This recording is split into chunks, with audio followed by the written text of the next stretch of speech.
15 अप्रैल से 21 अप्रैल तक का समय सिंह राशि के लोगों के लिए कैसा होने वाला है।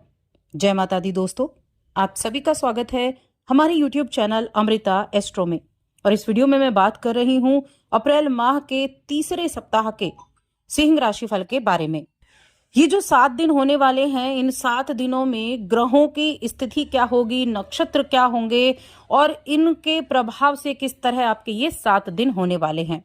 तो देखिए, अगर मैं इस सप्ताह की बात करूं तो सिंह राशि के जातकों के लिए आपकी राशि के स्वामी के उच्च के होने के बाद ये सप्ताह बेहद शुभ होने वाला है। अब जब सप्ताह की शुरुआत हुई तो ग्रहों के राजा सूर्य मीन राशि से निकलकर उच्च राशि में प्रवेश कर चुके हैं, मेष राशि में, जहां वो उच्च के हो जाते हैं। और अब मीन राशि में जो पंचग्रही योग था वो आपका खत्म हो गया। अब तो शनि, शुक्र, बुध और राहु ये 4 ग्रह विराजमान है मीन राशि में, जिससे चतुर्ग्रही योग बना हुआ है। साथ में लक्ष्मी नारायण योग भी बना हुआ है। कर्क राशि में मंगल देव विराजमान है। चंद्रमा कन्या राशि में विराजमान है आपके द्वितीय भाव में। और जो बृहस्पति हैं वो वृषभ राशि में है। तो ये तो है इन ग्रहों की बातें। अब जो चंद्रमा है वो तो बहुत जल्दी जल्दी राशि बदलते हैं।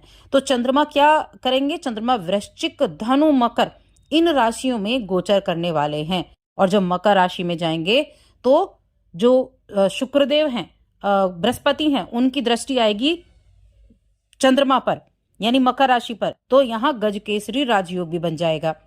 अब इन सभी चीजों का प्रभाव जान लेते हैं किस तरह से होगा। तो आगे बढ़ने से पहले छोटा सा निवेदन है, चैनल पर पहली बार आए हैं, अभी तक चैनल को सब्सक्राइब नहीं किया है तो चैनल को सब्सक्राइब जरूर कर लें।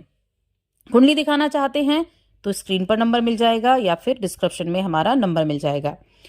तो सिंह राशि की मैं बात कर रही हूं और सिंह राशि के जातकों के लिए करियर के भाव में अगर देखा जाए तो बृहस्पति मौजूद हैं। और जो आपका स्वास्थ्य की अगर देखा जाए तो थोड़ा सा डाइजेशन प्रॉब्लम हो सकती है। तो ऐसी ऑयली जो फूड होते हैं उनको खाने से परहेज करें, यानी बाहर के खाने को आप थोड़ा कंट्रोल करके चलेंगे, थोड़ा संतुलित आहार लेंगे तो अच्छा रहेगा। उसका आपके स्वास्थ्य पर सकारात्मक रूप भी देखने को मिलेगा। ये हो गई आपकी पहली चीज। अब आगे की अगर हम देखें, जिन कामों को आप लेकर चलेंगे, हो सकता है कि शुरुआत में आपको कुछ कार्यों में उम्मीद के मुताबिक सफलता ना मिल पाए, लाभ ना मिल पाए, तो मन में किसी भी तरह की हताशा और निराशा के भाव पनप सकते हैं। अब ये जो इस तरह के भाव है ना, ये काम में रुकावट का कार्य भी करते हैं। तो पहली चीज, अगर कोई कार्य नहीं बन पाता है या आपके मन मुताबिक उसका रिजल्ट आपको नहीं मिल पाता है तो उन चीजों पर थोड़ा सा नेगेटिविटी आएगी, लेकिन कम आप लेकर आने की कोशिश करें। पॉजिटिव रहें। आप मन में ये विचार करें कि जो आप अब नहीं कर पाए उसको आप आगे कर सकते हैं। तो ये आपकी पॉजिटिविटी को बढ़ाएगा। और कहीं ना कहीं आपकी राशि के स्वामी का उच्च का होना आपके लिए बहुत से मायनों में, बहुत सी मामलों में अच्छे रिजल्ट भी लेकर आने वाला है। इस समय आपके करियर, आपका कार्य क्षेत्र, यहाँ थोड़ा सा प्रेशर जरूर रह सकता है काम का, कि काम का प्रेशर रहे। देखिए, शुक्रदेव और बुध ये दोनों ही वक्री थे, अब दोनों ये मार्गी हो चुके हैं मीन राशि में। ठीक है, मीन राशि में हुए हैं और आपके सप्तम के स्वामी मीन राशि में विराजमान है। आपकी राशि के स्वामी सूर्यदेव आपके भाग्य भाव में उच्च के हुए हैं।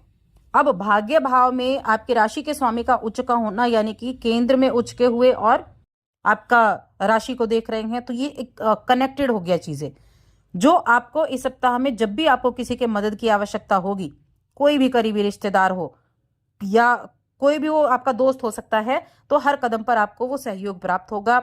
हर तरह की कठिनाई से निकलने में आपकी मदद करेगा। ये आपको भाग्य का साथ दिलाएगा। भाग्य के भाव में आपकी राशि के स्वामी उच्च के हुए हैं ना, तो भाग्य सपोर्ट करेगा, भाग्य का साथ मिलेगा, मित्रों का सहयोग मिलेगा, रिश्तेदारों का सहयोग मिलेगा। यात्राएं भी आपके लिए इस समय अवधि में रहेंगी, कामकाज से जुड़ी हुई यात्राएं हो सकती हैं और इस तरह की चीजें जरूर होने वाली हैं। इस समय के लिए सबसे अच्छा क्या रहने वाला है कि आप अपने कार्य क्षेत्र पर आपका रुतबा दिखाई देगा। एक होता है ना कि आप अपने कार्य क्षेत्र पर है, बेशक आपकी तनख्वाह ना बढ़ी हो लेकिन रुतबा जरूर कायम है। ऐसी चीजें होंगी जिसका वजह से आपके ऑफिस में जो आपके कंपटीटर हैं, जो आपके दुश्मन हैं, वो भी आपके दोस्त बन सकते हैं। तो आपका छोटे छोटे काम बहुत मायने रखेंगे इस समय, और ये छोटे छोटे काम आपके अच्छी चीजों में परिवर्तित हो सकते हैं, तरक्की दिला सकते हैं। तो किसी भी चीज को छोटा ना मानकर चलें। जो मिला है, जो कर रहे हैं, उस पर पूरा फोकस करें, जिसकी हर कोई चर्चा करेगा। तो ऐसे में इस अच्छे समय को आप जरूर जीते हुए आनंद की अनुभूति कर पाएंगे। इसके अलावा मन में अगर किसी भी चीज को लेकर शंका है, मन ग्रसित हो रहा है, तो उस दुविधा से बाहर आए। किसी भी कार्य में जल्दबाजी करने से आपको बचना होगा। अगर आप किसी ऐसी जगह पर काम करते हैं जहां लीडरशिप की आवश्यकता होती है, तो आपकी जो लीडरशिप क्षमता है ना, ये उभर कर सामने आएगी, जो आपकी टीम में आपका सम्मान आपको दिला सकती है। और साथ में जो सिंह राशि के जातक हैं, वहां आपके कार्यस्थल पर आपके विचारों को सराहना भी मिलेगी। किसी बड़े कार्य की शुरुआत अगर करना चाहते हैं तो कर सकते हैं। ट्रैवल से जुड़ा हुआ आपका कोई बिजनेस है तो वो अच्छा चलेगा। कमीशन से जुड़ा हुआ काम है वो अच्छा चलेगा। आपके पिता के साथ आपके संबंध अच्छे रहेंगे।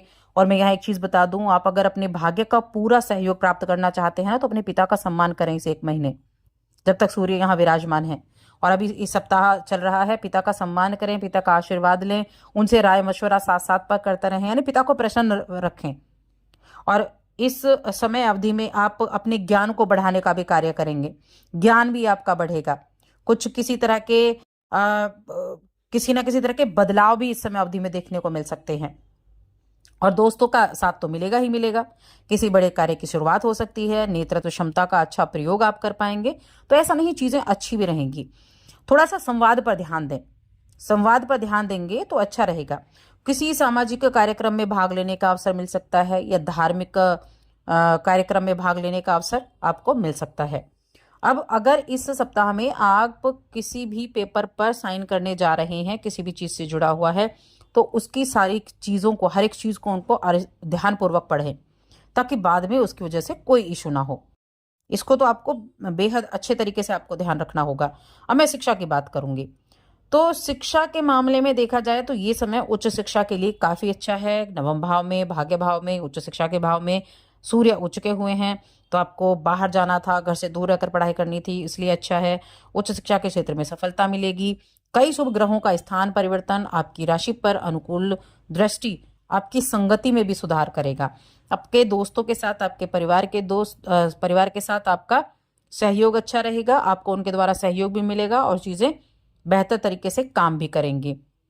अब मैं बात करती हूँ रिश्तों के मामले में।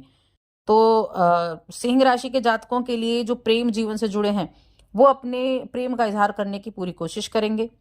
और अगर आपके पार्टनर को लगता है कि आप उन्हें पर्याप्त समय नहीं दे पाते हैं, तो उनके लिए समय भी आप निकाल सकते हैं। ऐसा करके आपसी बॉन्ड अच्छा रहेगा, मजबूत बंधन बनेगा। कुछ विवाहित लोगों को इस सप्ताह में घूमने फिरने का मौका मिल सकता है। जीवन साथी के साथ कहीं घूमने फिरने जा सकते हैं, जिससे रिश्तों में नयापन आएगा। इस दौरान किसी धार्मिक स्थान पर भी दर्शन करने के लिए आप जा सकते हैं, कहीं पहाड़ों पर या कहीं दूर जहां आपको चढ़ाई चढ़नी पड़े। इस तरह की चीजें आपके लिए इस समय अवधि में हो सकती हैं। तो कुल मिलाकर थोड़ा सावधानी रखते हुए कार्य करें, बाकी चीजें अच्छी रहेंगी। और जल्दबाजी में कार्य ना करें, ये थोड़ा सा आपको ध्यान रखना है। अब आ जाते हैं उपाय। उपाय क्या करना है, क्या उपाय आपके लिए अच्छे रहने वाले हैं।